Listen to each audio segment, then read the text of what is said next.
Video में bike दिख रही है। बाइक पर एक हरफन मौला नौजवान सवार है।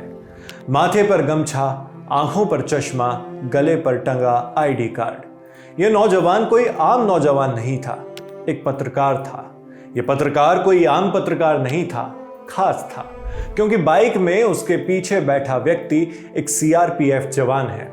वो सीआरपीएफ जवान जिसे नक्सलियों से इसी पत्रकार ने बचाकर लाया है। जब सरकार तंग आ चुकी थी, जब जवान को छोड़ने के लिए नक्सली तैयार नहीं थे, जब उसे बचाने की कोई उम्मीद नजर नहीं आ रही थी, तब ये पत्रकार उस जवान को बचाकर लाए। जो जवान हमें बचाते हैं, हमारी हिफाजत करते हैं, वैसे ही एक जवान को इस पत्रकार ने बाहिफाजत लाया था। यह एक उदाहरण शायद काफी होगा आपको यह बताने के लिए कि यह पत्रकार कितना बेबाक, कितना बेखौफ था। यह शब्द मैं यहां पर बहुत सोच समझ कर इस्तेमाल कर रहा हूं। था इसलिए क्योंकि अब यह पत्रकार हमारे बीच नहीं रहा। इस नौजवान पत्रकार की हत्या कर दी गई है। हत्या करके पत्रकार को सेप्टिक टैंक में चुनवा दिया गया। ये घटना इतनी विभत्स है कि इसकी तस्वीरें हम आपको नहीं दिखा सकते। पत्रकार का नाम था मुकेश चंद्राकर।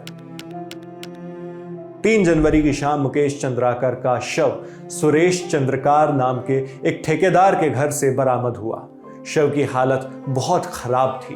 गंभीर जख्म थे मुकेश की बॉडी पर। जिस ठेकेदार सुरेश के घर पर बने सेप्टिक टैंक से यह शव बरामद हुआ है, वही इस पूरी घटना का मुख्य आरोपी है। साथ में उसका भाई रितेश भी इस मामले के मुख्य आरोपियों में से एक है। इस मामले पर अब जांच चल रही है। हत्या के मामले से जुड़ी ज्यादा जानकारियां आपको लल्लन टॉप के कुछ वीडियोस में मिल जाएंगी, जिनमें से कुछ की लिंक्स हम आपके लिए डिस्क्रिप्शन बॉक्स में रखवा भी देंगे।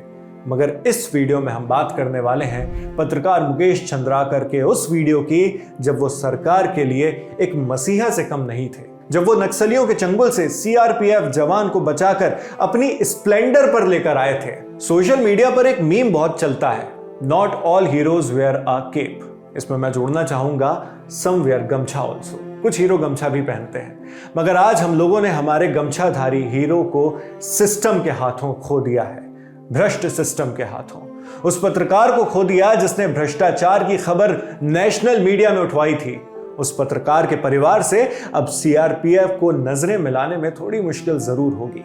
शुरू से आपको वो पूरा किस्सा बताते हैं। कैलेंडर पर 3 अप्रैल 2021 की तारीख थी। छत्तीसगढ़ के नक्सल प्रभावित इलाके बस्तर में कोबरा कमांडो, जो नक्सलवाद से लड़ने के लिए खास कमांडो होते हैं, उन कोबरा कमांडोज और नक्सलियों के बीच भयंकर फायरिंग हुई। बंदूकों से लैस इस जंग में सुरक्षा बलों ने अपने 22 जवान खो दिए थे। इस मुठभेड़ के पहले 2 अप्रैल की रात सुरक्षा बलों का एक एंटी नक्सल ऑपरेशन चल रहा था। जवानों का यह स्क्वाड बीजापुर और सुकमा बॉर्डर के जंगलों में 2 अप्रैल 2021 की रात गश्त पर था। उसी के कुछ घंटों बाद, जब तक तारीख 3 अप्रैल हो चुकी थी, तब नक्सलियों और जवानों के बीच भयंकर गन फाइट हो गई। जवानों के इस स्क्वाड में कोबरा कमांडो राकेश्वर सिंह मनहास भी शामिल थे। मनहास मुठभेड़ में तो सलामत बच गए, मगर उन्हें नक्सलियों ने अगवा कर दिया। कुछ दिन बीते, मगर मनहास का कुछ अता पता नहीं लग रहा था। फिर उनकी एक फोटो सोशल मीडिया पर शेयर की जाने लगी, जिसमें मनहास अकेले एक झोपड़ी में बैठे देखे जा सकते थे। उनके साथ तस्वीर में कोई नक्सली भी नहीं दिख रहा था। 6 अप्रैल को सीपीआई माओइस्ट ने एक बयान जारी किया। उसमें इस अपहरण की जिम्मेदारी ली गई।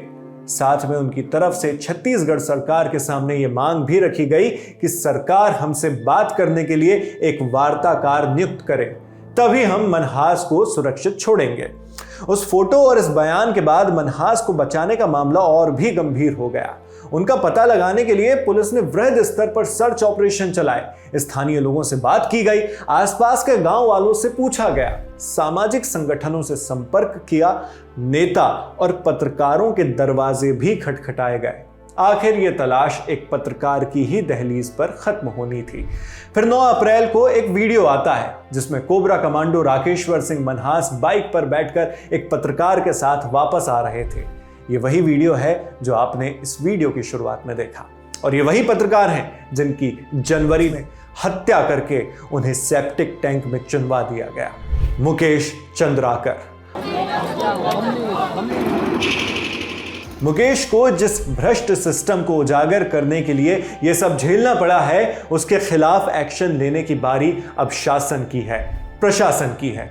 अब देखना है कि सरकार कब, कैसे और कितनी जल्दी मुकेश चंद्राकर को इंसाफ दिलाती है। मैं हूं शेख नाविद, देखते रहिए दी लल्लन टॉक।